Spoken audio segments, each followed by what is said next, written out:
잉글리시 강사 선향란입니다. 오늘이 68TH고요. 접속사 18번째 시간입니다. 보통 선생님들이 한국말로 설명을 거의 다 하시고 말로 설명을 다 하시잖아요. 저는 필기를 좀 말로 된 필기가 좀 많아서 여러분 강의 시간이 오히려 그래서 더 짧아진 효과가 있죠. 왜 그러냐면 말로 할 부분을 또 칠판에 적혀 있으니까 예문이 그만큼 적잖아요. 그래서 접속사 들어와서 강의 시간이 조금 짧은 경우가 좀 많았고요. 오늘도 듣고 잊어버리실까봐 말로 좀 적었습니다. 오늘 이 강의가 굉장히 중요하기에 저도 굉장히 떨립니다.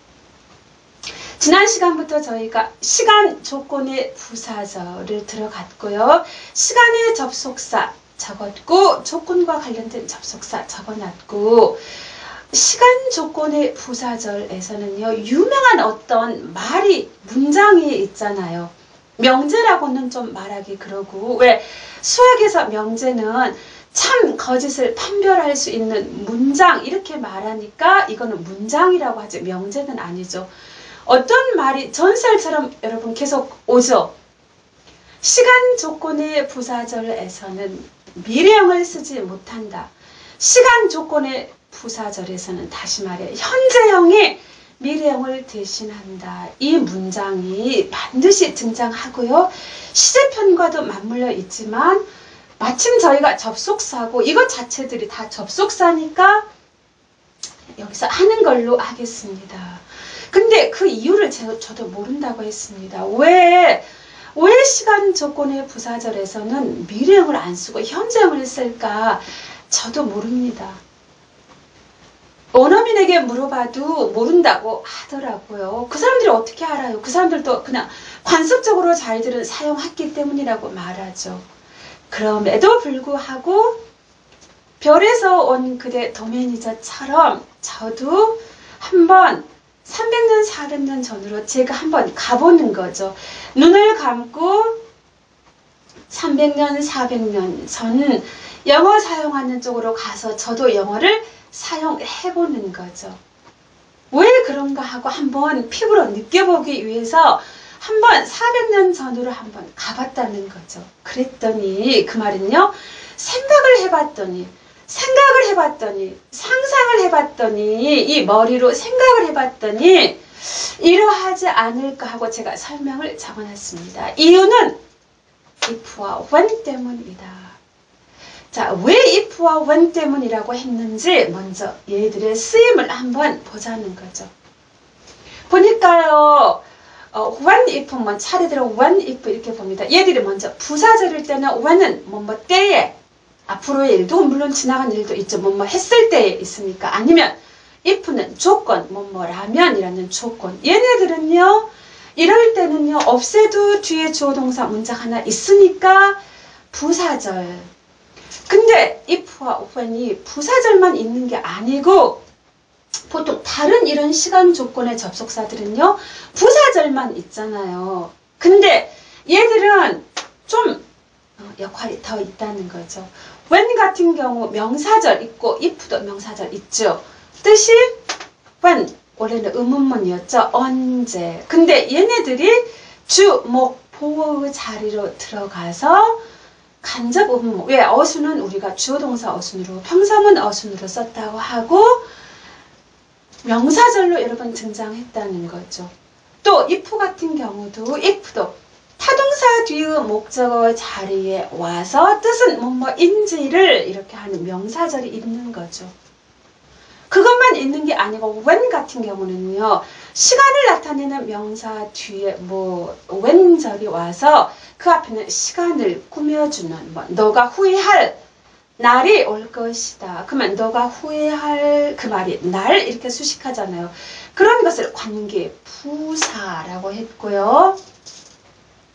형용사절 명사를 수식하니까 물론 if는 없지만요. 이런 역할이 좀 더 있었고요. 그런데 제가 여기다 뭐라고 적었냐면요. 명사절, 형용사절은 문장의 중요 성분이라고 제가 적었습니다. 형용사절도 문장의 중요 성분이라고 제가 한 이유가요. 여기서는요. 예를 들어서 방금 말한 너가 후회할 그날이 올 것이다. 근데 너가 후회할 이 말이 나를 수식하니까 우리가 형용사같이 했다 해서 형용사절. 근데 얘를 없애버리면요. 그날이 올 것이다. 너무 밋밋하잖아요. 그래서 중요 성분이라고 같이 싸잡아 놨습니다. 그러니까 문장의 중요 성분이니까 앞으로 일에 대해서 미래형을 쓰는 것은 중요하지 않냐, 당연하지 않냐.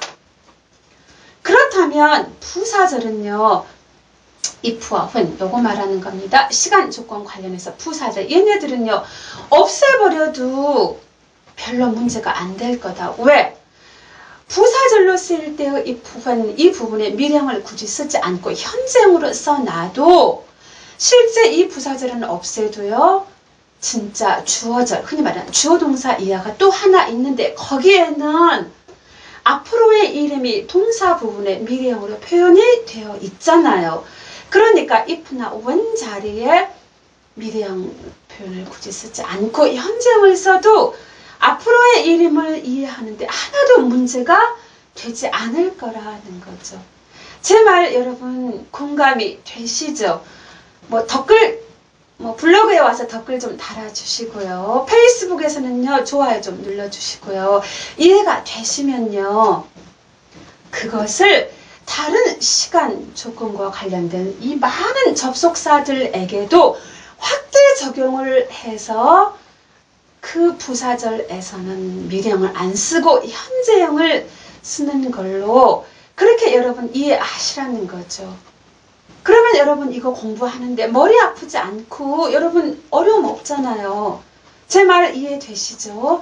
어떤 영어 선생님도 설명을 안 해주시고 저도 학교 다닐 때 그냥 애웠고요.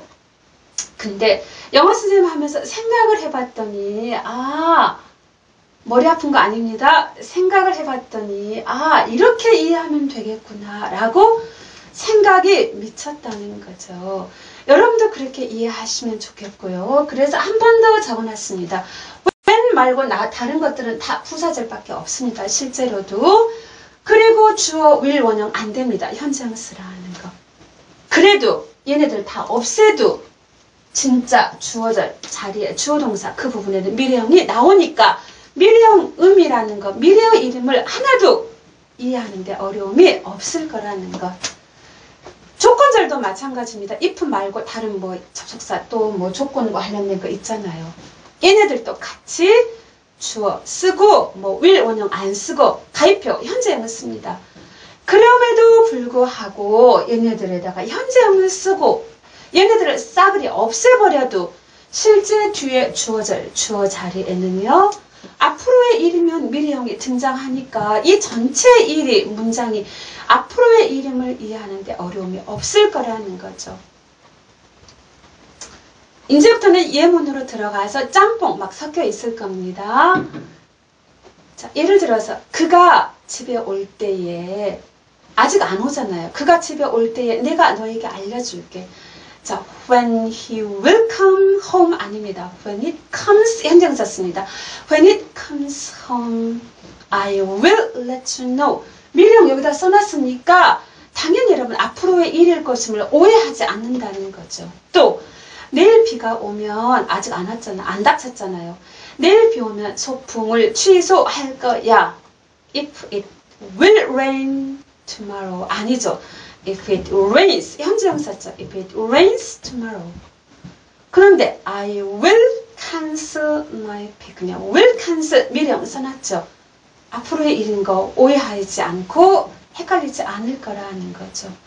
오늘은 예문이 요거 2개밖에 없지만요. 이 다음 시간에는 전체가 다 예문이고요.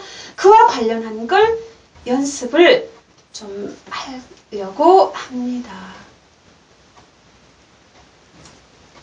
오늘은 여기까지입니다. 지금까지 OS 잉글리시 강사 저는 선향란이었습니다.